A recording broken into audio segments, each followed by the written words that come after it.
Hey y'all, it's day 5. And guess what? The devil mad with me, but that's okay. Because he don't like me, I don't like him either. Treasure, while I do this, 2 short announcements. Number one, my editing needs some help. So I'm gonna make sure I get some assistance because my aging eyes is not enough to find all the mistakes. Okay. Number 2, how did you do with the challenge on Sunday? Remember on Saturday, I challenged you to go to church on Sunday to take notes or to listen to your social media's replay and then to apply it to your life or tell somebody else, witness to somebody else about what you learned. Did you do it? Tell me in the comments, please. All right. Next. So I'm a night owl. I don't read my devotional until later in the evening, afternoon. And so when I saw that my lesson in school today tied in with the topic, the dangers of pride, I was like, wait a minute. So let me tell you the story. I read a passage today in class. It was about a student named Leo. Okay, so Leo prided himself in his academic ability. He always made A's in everything. The teacher even used him to help other struggling peers. And he was always on top, never had a problem in any academic subject until Leo landed himself in pre-algebra and he didn't know what was going on. But he had so much pride. He didn't ask the teacher for help. He didn't ask his peers for help. He just sat there and struggled because it said in the text that he didn't want to be labeled as the slow kid or not. He felt bad about not understanding it right away. He didn't want the other students to say, oh, I can't believe Leo don't understand what he's doing. He didn't want the pressure of that, right? So he would rather, with his prideful self, sit there and be in jeopardy of failing the class.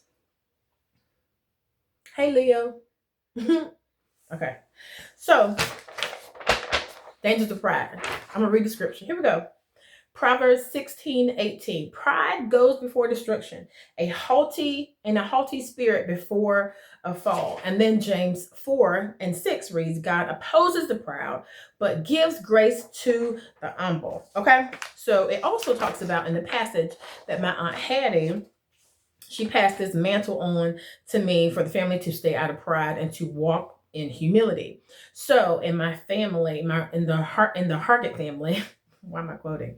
In the Hargett family, there's it's not a pressure, but there was a healthy expectation to do well. So you go to school, you get a degree, you go back, you get another degree, you get a title, you go back to school, you get a job, you da. So all these things, you gather all these accomplishments, you gather all of these titles, and now you put yourself in a position where pride is right there. It's right there. And if you are not careful, this is for everybody. If you are not careful, you can fall into the pit of pride, right? And it's like a quicksand. Find yourself in the quicksand of pride. You start to lean to your own understanding. You start to go off your own judgments, and you're using your own wisdom and using your own power when the Bible directly tells us not to do these things. Right? We find ourselves because we feel like we know so much that we go off our thoughts first. And then if we get in trouble, we might include the Lord because now we need to come out. But that's not the way it's supposed to be done. Amen. So look at the devotional today. It talks about the difference of having pride and being proud. Right? So having pride is toxic and self-centered. It's the attitude that elevates yourself above God. But being proud is when you give all the glory where it belongs. You give it to God. And I've always heard people say, I'm so godly proud of you. I had no clue. I was like, what does that mean? You could just be proud. But no. We can't do that because we have to be explicit about where this glory is going. It's not mine, right?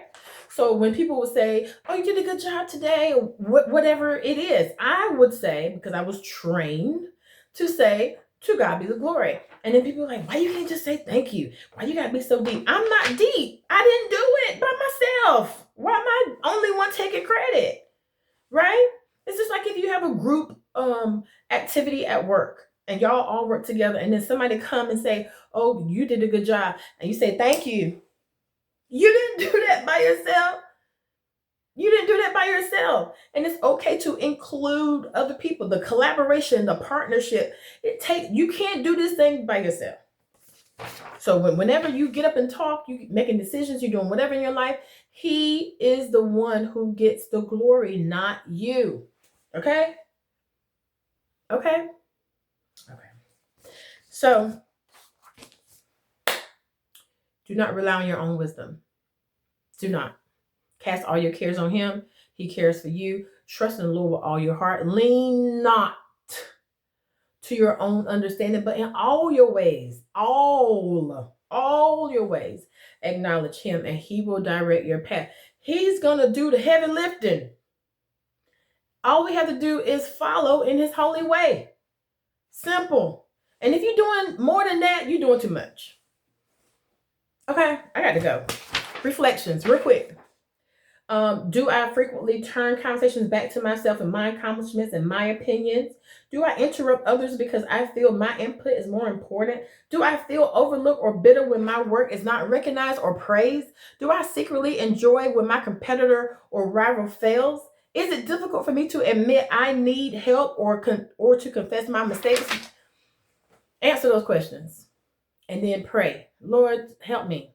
I don't want to live in pride. I don't want to walk in pride. I want to walk in humility. I want to always acknowledge you in everything I do, think, say, feel, act, all of it.